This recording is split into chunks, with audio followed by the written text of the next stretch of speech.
Welcome back. Those were the main headlines and more details. President Abdel Fattah al-Sisi held a phone call on Wednesday with President of Tanzania, Samia Hassan. During the phone call, President al-Sisi praised the distinguished and historic bilateral relations between the two countries. The President said that Egypt is looking forward to boosting these relations at various fields, especially increasing trade exchange, developing infrastructure, as well as providing technical support and building capabilities. For her part, the President of Tanzania praised the Egyptian people and the political leadership, pointing out that there are great horizons of cooperation between the two countries. She also praised the Egyptian support for Tanzania's developmental efforts, especially through the establishment of Julius Nyerere Dam, which reflects the depth of distinguished bilateral relations between the two countries.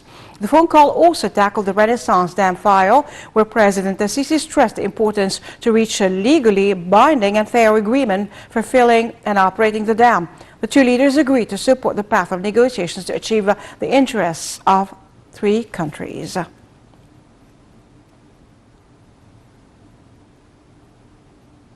President Abdel Fattah al-Sisi held a meeting on Wednesday with the President's advisor for urban planning, Major General Amir Saeed Ahmed, head of the Armed Forces Engineering Authority, Major General Ihab Al-Far, head of the Advisory Office of the Armed Forces Engineering Authority, Major General Ashraf Al-Arabi, Assistant Head of the Armed Forces Engineering Authority for Road Designs, Brigadier General Abdulaziz Al-Faqih. The meeting reviewed the construction and engineering situation of a number of projects of the Armed Forces Engineering Authority across Egypt, especially in Al-Galala city and the new administrative capital. The President gave his directives to adhere to the implementation timetables of the projects, as well as the best construction and engineering standards, and according to the principle of financial cost, governance, and relying on local components of high-quality standards. Regarding the roads and axes projects, the President gave his directives to expand the Al-Daba'a access to be 8 traffic lanes for each direction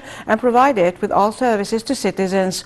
President Sisi also gave his directives to expand the main entrance of Cairo-Suez Desert Road. The meeting also reviewed the main plan of the World Automobile City, as well as the establishment of the Gold City.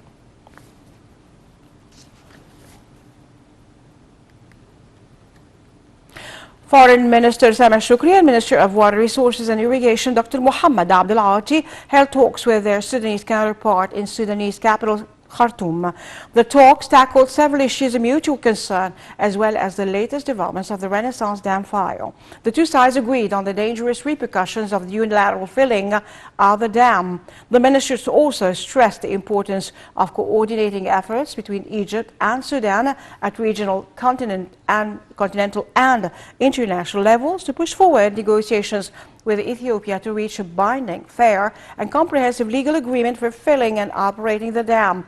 They also agreed on fostering joint cooperation to protect peace, security and stability in the African continent, which needs an active interference by the international community to prevent risks and dangers of the current Ethiopian policy in dealing with the dam file. During the visit, the ministers met with head of Sudan's Sovereignty Council, General Abdel Fattah al-Burhan, and Sudanese Prime Minister Abdullah Hamdok. The visit comes within the framework of the continuous efforts to boost strategic ties between the two countries, as well as fostering bilateral consultations and coordination over regional issues of common concern. Prime Minister Dr. Mustafa Madbouli headed on Wednesday the Cabinet's weekly meeting. During the meeting, the Prime Minister asserted that he is following up the availability of different medical supplies needed for facing the coronavirus pandemic, as well as the process of vaccination across Egypt. The Prime Minister also noted that he is watching closely the arrival of new vaccine shipments and their distribution to ensure their outreach for the largest number of citizens.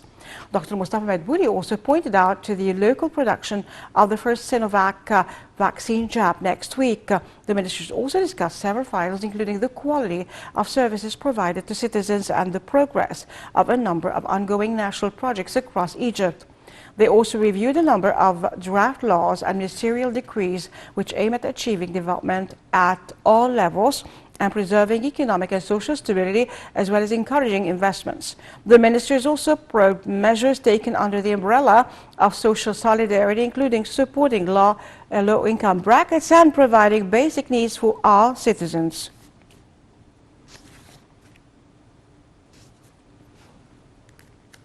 Minister of Defense and General Commander of the Armed Forces, General Mohammad Zaki, starts an official visit to Jordan, heading a high-level military delegation.